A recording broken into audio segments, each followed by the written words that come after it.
안녕하세요. 길몽 웰빙 치약 개발자 백일몽입니다.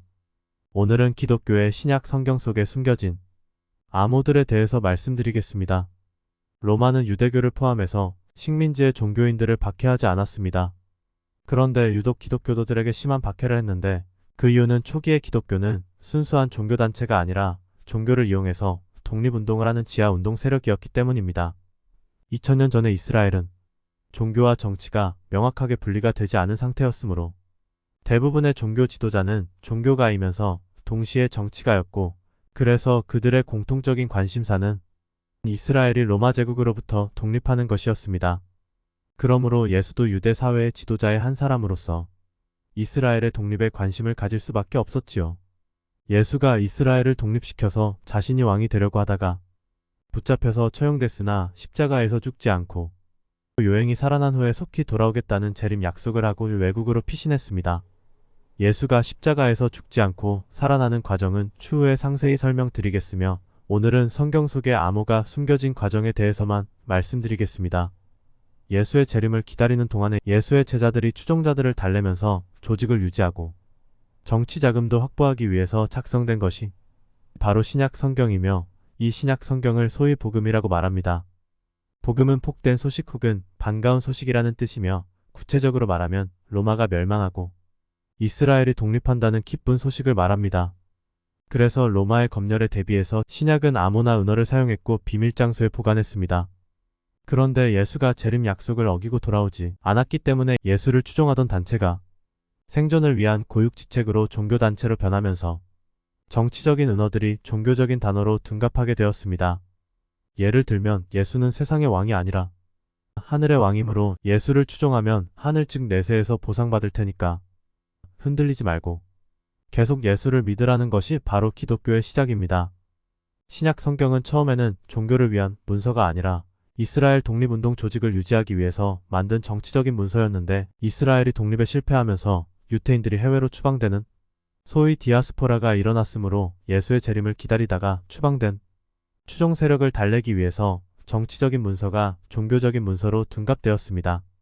예수를 추종하는 정치 세력을 조직하는 데는 사도 바울이 가장 큰 역할을 했고 예수를 신격화해서 종교 조직으로 변신하는 데는 사도 요한이 결정적인 역할을 했습니다.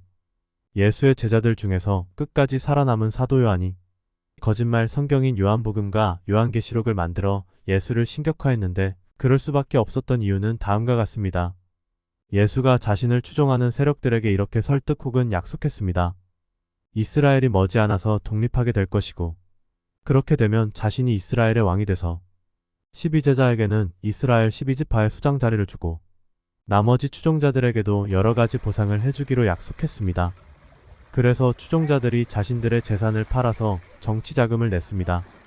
그러므로 예수가 왕이 안 되면 엄청난 문제가 발생하게 되어 있었습니다. 그래서 그런 위기를 극복하려고 추종자들을 달래기 위한 거짓말이 필요했고 고육지책으로 사도 요한이 거짓 성경을 만들었습니다. 그러므로 요한복음과 계시록은 이전에 작성된 일반 복음과 내용이 전혀 다릅니다. 사도 요한의 거짓 성경과 사도 바울의 정치적인 행보에 대한 설명은 추후에 상세히 언급할 테니 참고하기 바랍니다.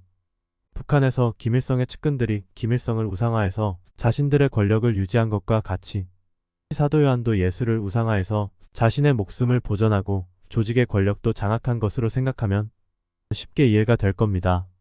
성경을 포함한 모든 고전을 보면서 오늘날의 지식과 문화로 해석하면 오류를 빚습니다. 그리고 고전을 바르게 해석하기 위해서는 고전이 기록될 당시의 언어의 의미와 현재 사용되고 있는 언어의 의미에 차이가 있는지를 검토해야 올바른 해석이 가능합니다. 구약시대에는 메시아나 그리스도가 오늘날의 의미처럼 신적인 존재가 아니라 단순히 기름 부음을 받은 자를 뜻했으므로 메시아나 그리스도는 신이 아니라 지도자를 의미했고 신약에 사용된 주와 종이라는 단어도 2억년 전에는 윗사람과 아랫사람 사이에서 사용하는 일상적인 용어에 불과했습니다. 그리고 신약에 있는 말들은 그 당시의 사람들에게 한 말이므로 시공간을 초월한 오늘날의 모든 사람에게는 전혀 해당되지 않을 수도 있다는 것도 고려해야 합니다. 신약을 읽다 보면 일관성이 없거나 이해가 안 되는 부분이 많은데 이런 것들을 바르게 이해하려면 신약의 두 가지 큰 흐름을 알아야 합니다. 하나는 예수의 가르침을 전하는 표현이고 다른 하나는 기득권층이나 반대파를 비난하기 위한 반어법적이거나 역설적인 표현들인데 두 가지를 잘 분별하지 못하면 거꾸로 해석할 수가 있습니다. 신약 성경을 신과 종교의 이야기로 해석하면 이해가 안 되는 부분이 너무나 많습니다. 그러나 인간과 정치의 이야기로 해석하면 모든 이야기가 일관되게 맥이 통할 뿐만 아니라 신약의 핵심 단어들인 부활, 종말, 구원, 재림, 천국 심판, 그리고 천국에 가는 방법과 예수의 기적까지 단 한 구절도 이해가 안 되는 부분이 없습니다.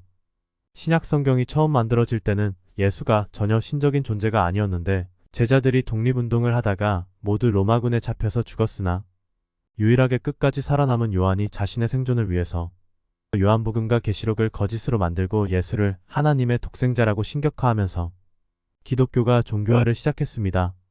그런데 예수가 나 외에 다른 신이 되면 십계명과 충돌하는 오류가 발생하므로 나중에 삼위일체 이론을 개발해서 예수를 아예 하나님으로 승격시켰습니다.